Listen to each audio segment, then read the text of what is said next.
Continuando con el estudio del libro de Mateo, capítulo 26. La palabra del Señor. Mateo, capítulo 26. Y vamos a continuar con nuestro estudio en esta noche. Nos toca del versículo 47 hasta el 56. La palabra de Dios. Mientras todavía hablaba, vino Judas, uno de los 12, y con él mucha gente con espadas y con palos de parte de los principales sacerdotes y de los ancianos del pueblo. Y el que le entregaba le había dado señal diciendo: al que yo besara, ese es, prendedle. Y enseguida se acercó a Jesús y dijo: salve, maestro, y le besó. Entonces Jesús le dijo: amigo, ¿a qué vienes? Entonces se acercaron y echaron mano a Jesús y le prendieron. Pero uno de los que estaban con Jesús, extendiendo la mano, sacó su espada e hiriendo a un siervo del sumo sacerdote, le quitó la oreja. Entonces Jesús le dijo: vuelve tu espada a su lugar, porque todos los que tomen espada, a espada perecerán. ¿Acaso piensas que no puedo orar a mi Padre y que él no me daría más de 12 legiones de ángeles? Pero entonces, ¿cómo se cumplirían las escrituras de que es necesario que así se haga? En aquella hora dijo Jesús a la gente: como contra un ladrón habéis salido con espadas y con palos para prenderme. Cada día me sentaba con vosotros enseñando en el templo y no me prendisteis. Mas todo esto sucede para que se cumplan las escrituras de los profetas. Entonces todos los discípulos, dejándole, huyeron.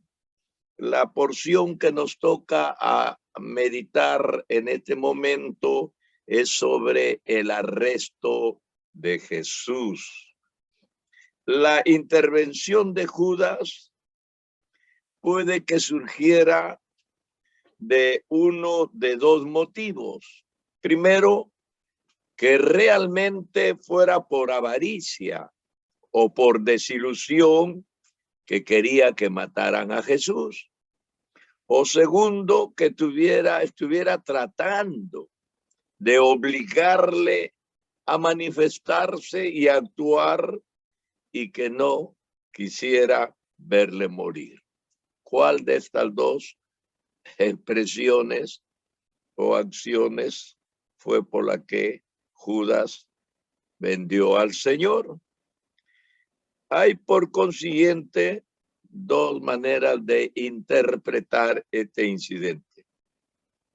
Si no había en el corazón de Judas nada más que un terrible odio o una especie de avaricia insensata, este es sencillamente el más terrible beso de la historia y una señal de traición. Que el Salvador fuese traicionado por uno de sus propios discípulos presenta una de las más asombrosas anomalías de la historia. Aparte de la depravación humana que está innata en la naturaleza del hombre, no podríamos explicar la mezquina e inexcusable perfida de Judas. ¿Cómo explicar esta perfidia? No, solamente por las acciones que se dieron, la avaricia o el odio.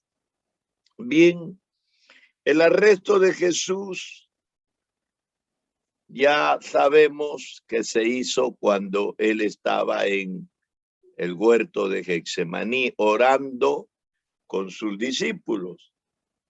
Los que Judas llevó a Getsemaní eran siervos de los principales sacerdotes y de los ancianos del pueblo, no eran romanos, por si acaso. Deben haber sido de la policía del templo, que era la única fuerza que tenían a su disposición los principales sacerdotes. Sin embargo, es increíble que la policía del templo no supiera muy bien quién era él.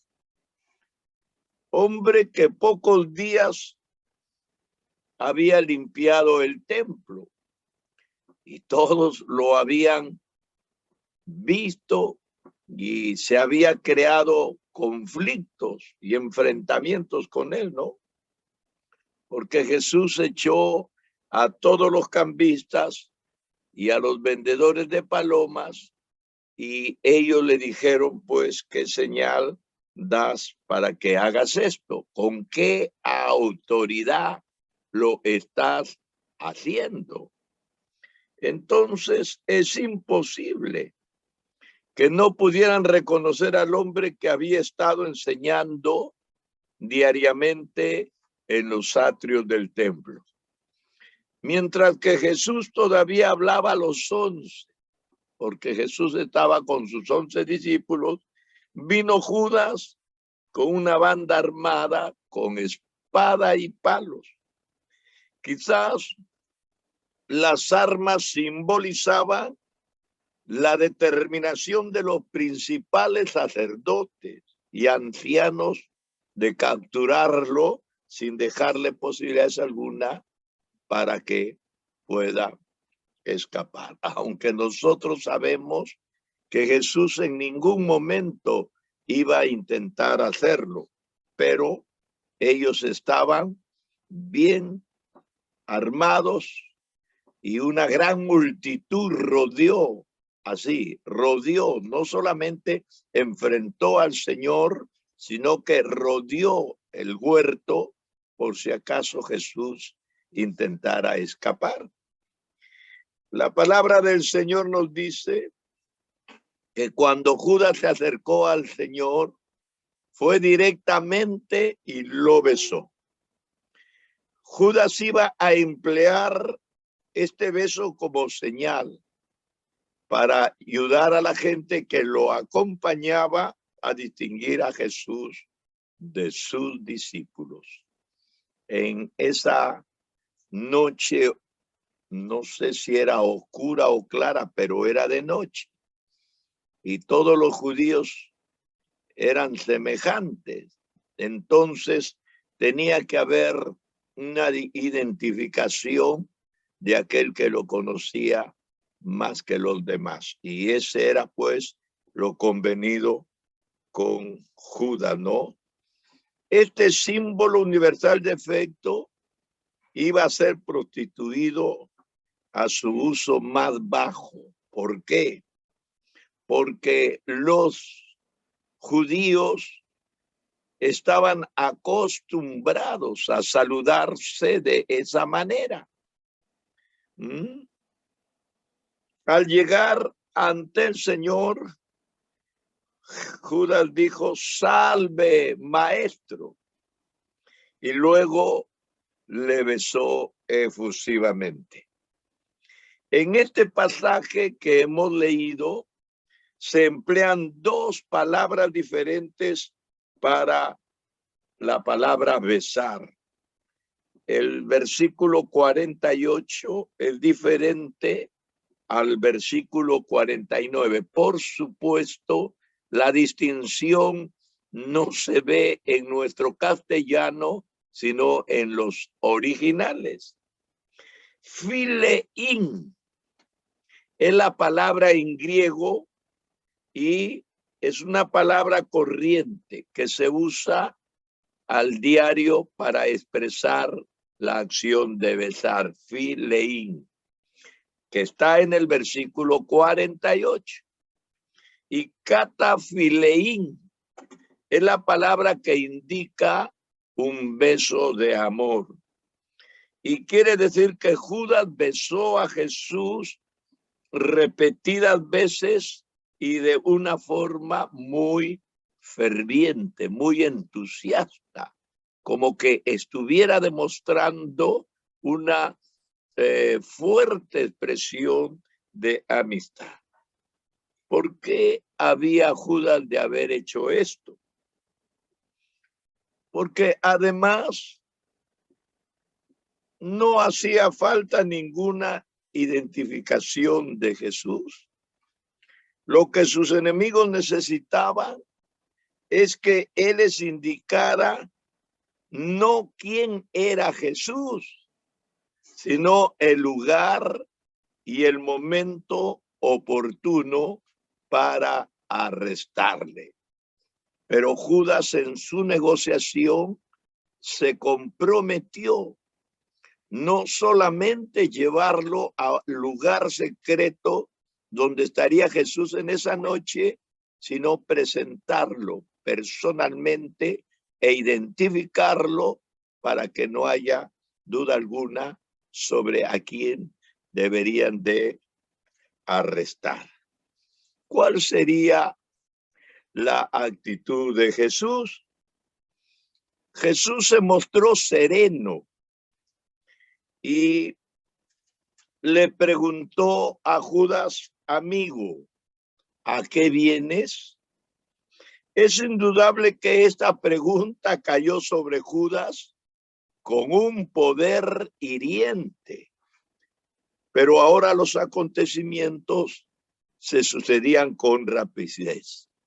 La muchedumbre irrumpió y prendió al Señor Jesús sin mayor dilación. No hubo mayor entretenimiento. Jesús trató a Judas con mucha amistad.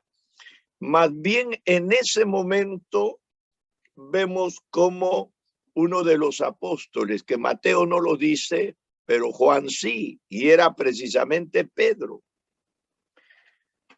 Pedro hirió a un siervo del sumo sacerdote, dice Juan. Cuando Juan cuenta la misma historia que cuenta Mateo, nos dice pues que el discípulo era Pedro y que el siervo a quien Pedro le cortó la oreja se llamaba Malco. La razón tal vez por la que Juan menciona a Pedro mientras que Mateo no lo hace, puede ser sencillamente porque Juan escribió su evangelio bastante después. Mientras que cuando escribió Mateo todavía no era prudente nombrar e identificar al discípulo que había estado dispuesto a defender al maestro. Aquí tenemos otro ejemplo del casi fantástico coraje del apóstol Pedro. Todo hemos podido ver, notar cuando estamos leyendo la Biblia en la forma como Pedro actuaba. Era el que más hablaba, el que más prometía, el que se enfrentaba, el que contradecía. Entonces, en esta ocasión, Pedro no se quedó al margen, estuvo siempre al frente del grupo expresando su disconformidad. Sin embargo, esta fue la última vez que Pedro muestra cierto coraje, porque de ahí en adelante siguió hasta el patio a Jesús de la casa del sumo sacerdote, pero se negó a identificarse. Y todos sabemos que Jesús le había profetizado que antes que el gallo cantara, Pedro lo iba a negar, ¿no? Entonces, pues hasta este momento del arresto, Pedro tiene expresiones muy valerosas, está lleno de coraje, está dispuesto a enfrentar y defender a Jesús. pero luego que es arrestado, Pedro también huye como los demás. La reacción de Jesús. ¿Cuál sería la reacción de Jesús al ver que uno de sus discípulos saca espada y de una forma temeraria intenta defenderlo cortándole la oreja a este personaje? ¿Cuál habría sido la actitud de Jesús? Jesús reprendió a Pedro, no lo aceptó, no lo animó, ni tampoco se silenció. Por el contrario, Jesús le dice: vuelve tu espada a su lugar, porque todos los que a espada matan, a espada mueren. Entonces Jesús no estuvo de acuerdo con la reacción de Pedro. En el reino de Cristo, las victorias no se logran por medios carnales. El apóstol Pablo, ya en su época, cuando habla sobre esto, dice: nuestras armas no son carnales, sino son espirituales. Los enemigos del reino que emplean la espada a su tiempo serán derrotados. El soldado de Cristo, si quiere hacer algo por el reino, recurre a la oración. Esa es la fuerza y el poder que debe caracterizar al verdadero discípulo de Cristo. Recurre a la palabra de Dios como la espada del Espíritu y se expresa ya no con ese carácter, no de defender, de atacar, no, sino con el poder de una vida llena del Espíritu Santo. Son las nuevas armas, ya no las armas humanas y las armas carnales. Y Cristo por eso no aceptó. Entonces dice la palabra del Señor en el Evangelio de Lucas que Jesús cogió la oreja posiblemente del suelo porque se la cortó y se la puso en su lugar, y de una forma extraordinariamente milagrosa la oreja quedó totalmente curada, como que no lo habrían cortado. ¿Qué está demostrando del carácter de Jesús? Que Jesús amaba aún a los que le odiaban y mostraba bondad para todos aquellos que buscaban su vida. En ningún momento el Señor mostró un espíritu bélico, un espíritu de un guerrero humano enfrentando armas o defendiéndose con argumentos humanos. Si Jesús hubiera deseado resistir a aquella multitud, no se habría visto limitado a la pobre espada de Pedro. En un instante, él habría podido pedir que le enviaran, y él lo dijo, hasta 12 legiones de ángeles. O sea, él habría podido pedir hasta 72,000 ángeles que lo defiendan. Pero esto solo hubiera servido para frustrar el programa divino. Por eso es que Jesús sabía que en el momento de la prueba, en el momento cuando él iba a ser arrestado y luego juzgado, nadie, ni hombre, ni autoridad espiritual humana, ni su padre, ni los ángeles podían haberle ayudado. Él iba a enfrentarlo solo, porque si alguien habría ayudado, habría frustrado el programa de la salvación.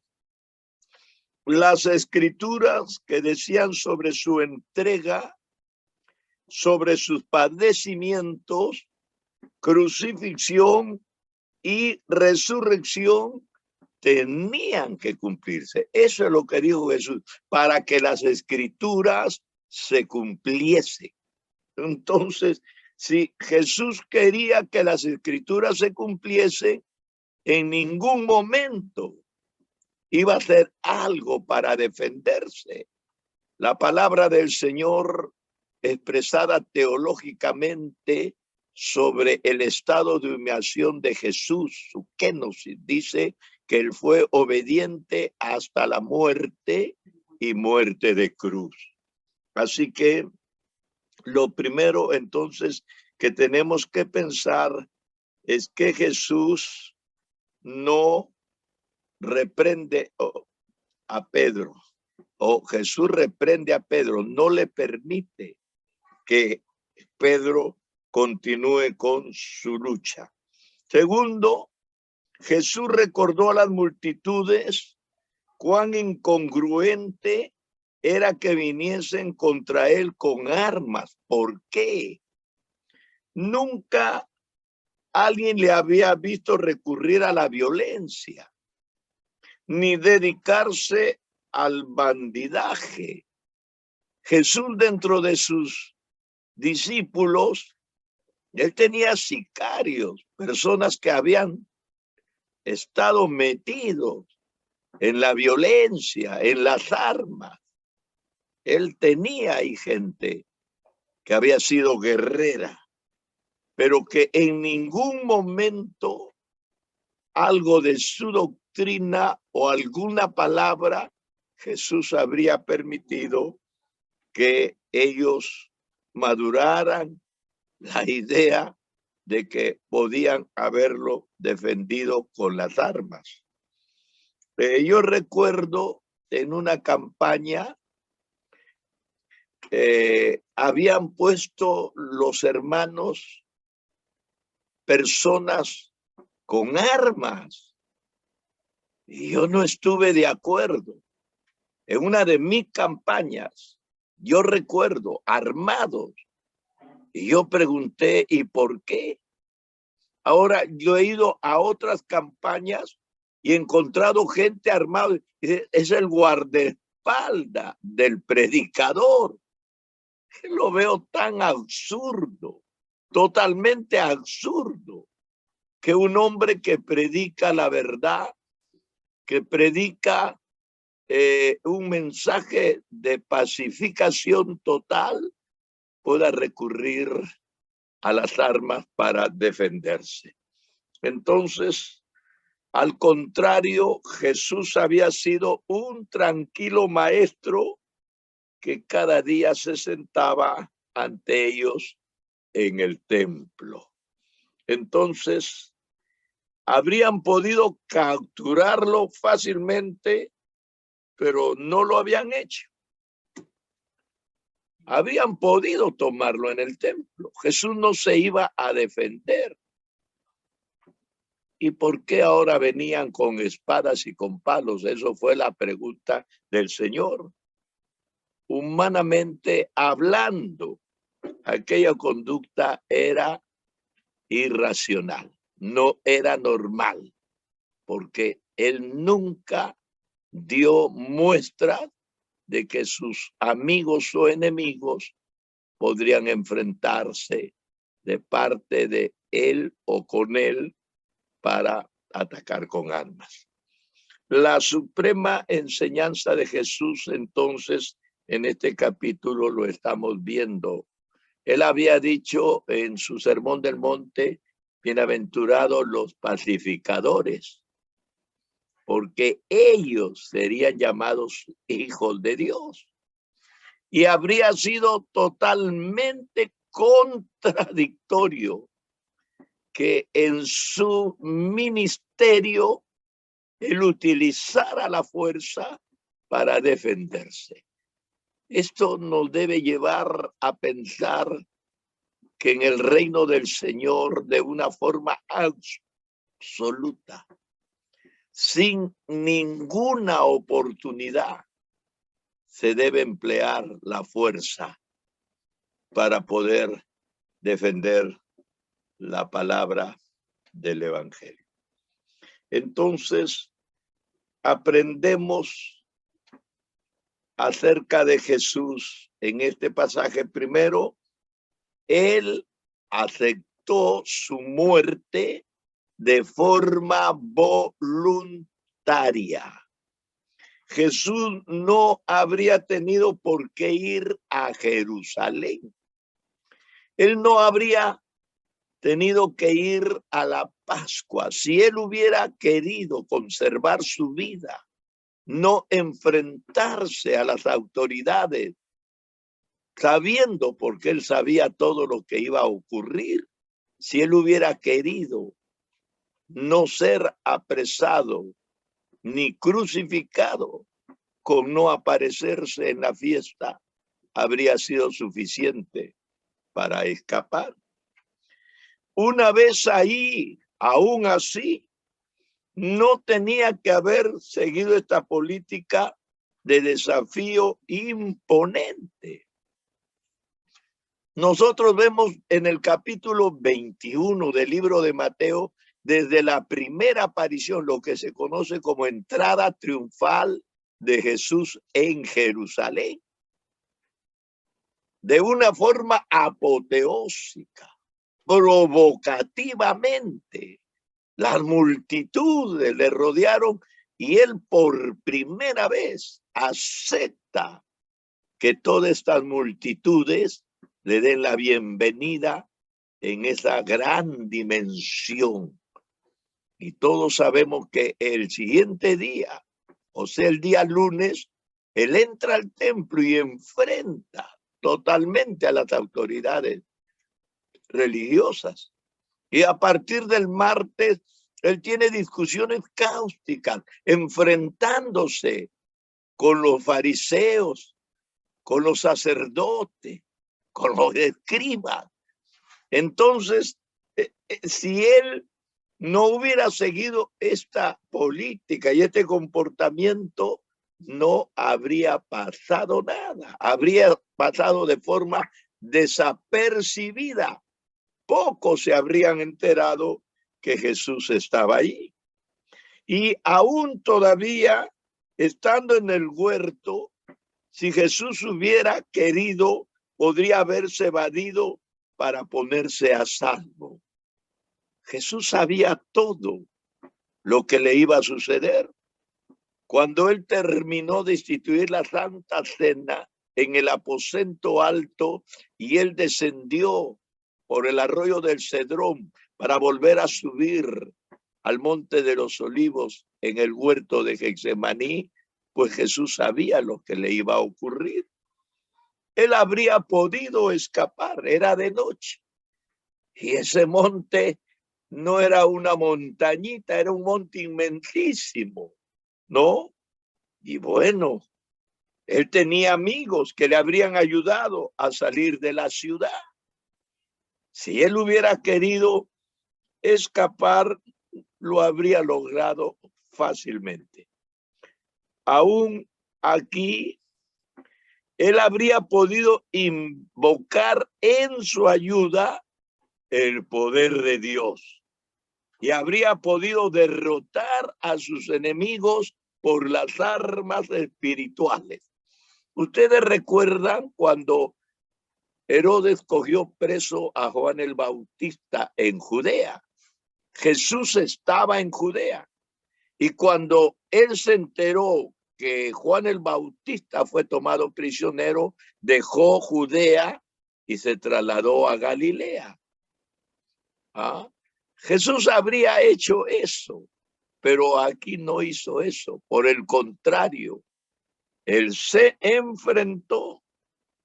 Así que todos sus pasos durante los últimos días dejan bien claro que Jesús se entregó voluntariamente.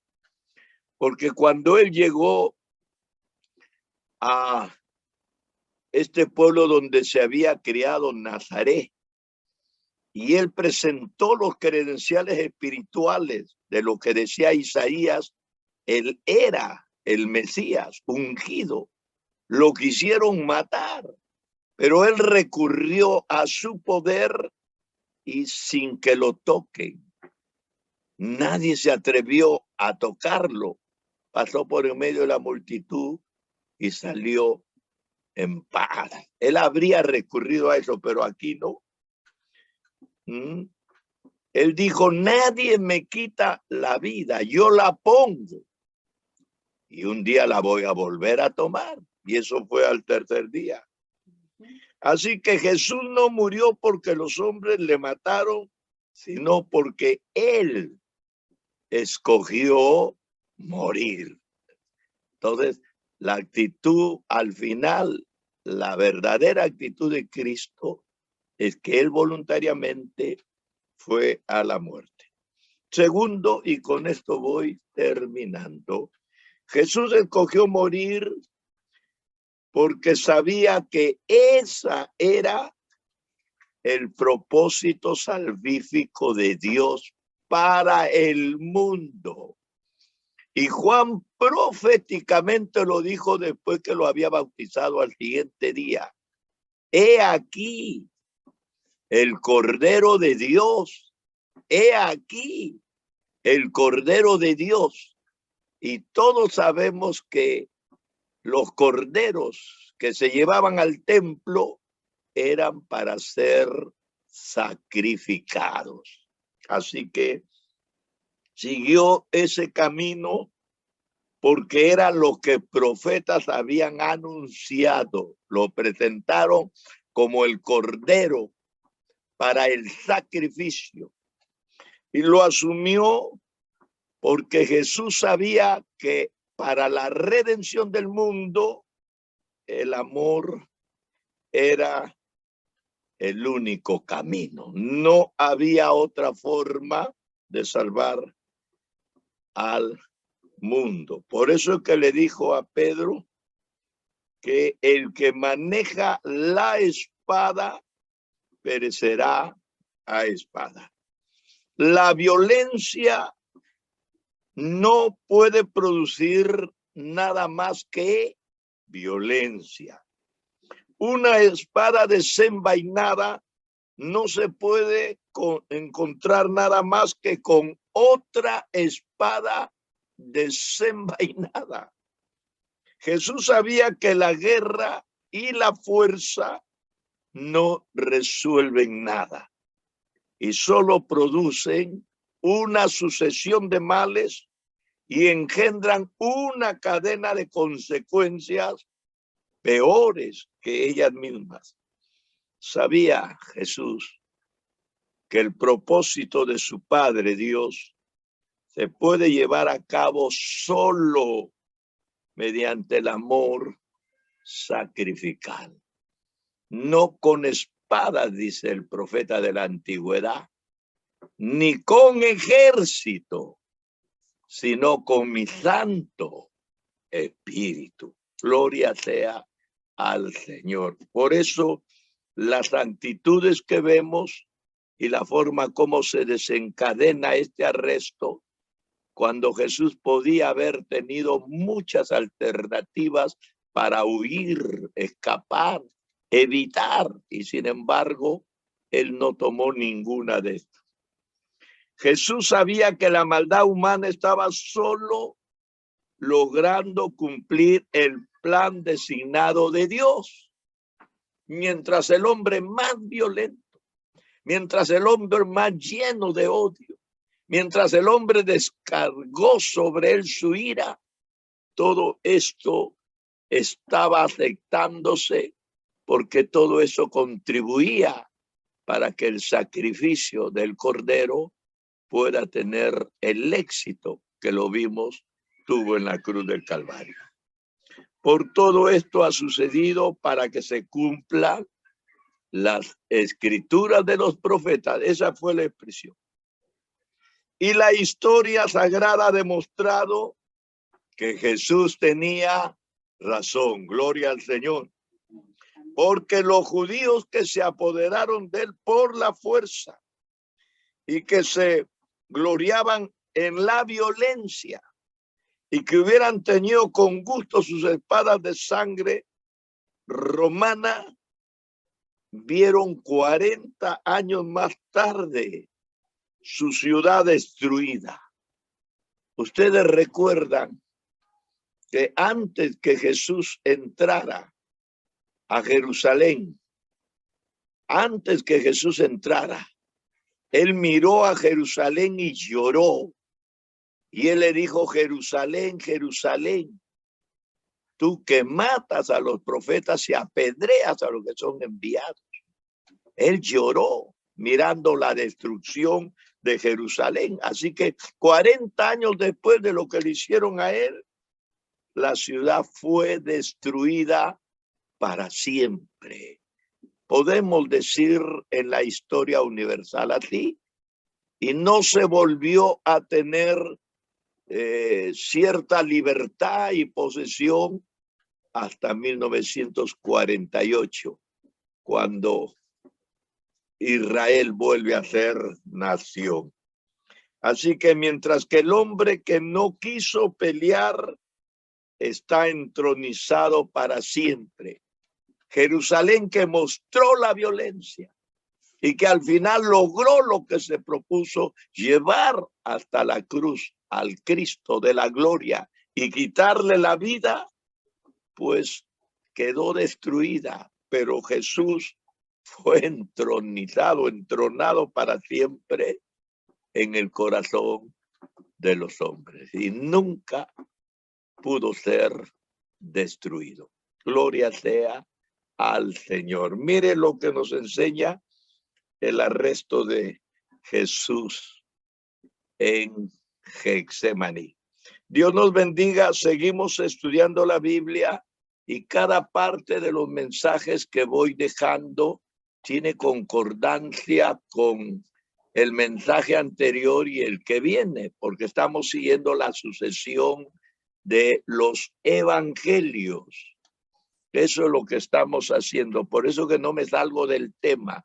Simplemente lo que el pasaje dice bajo la escritura que tenemos en la Biblia, y ahí estoy tratando de explicar, de predicar y de enseñar. Dios nos bendiga. Bien, entonces estamos terminando ya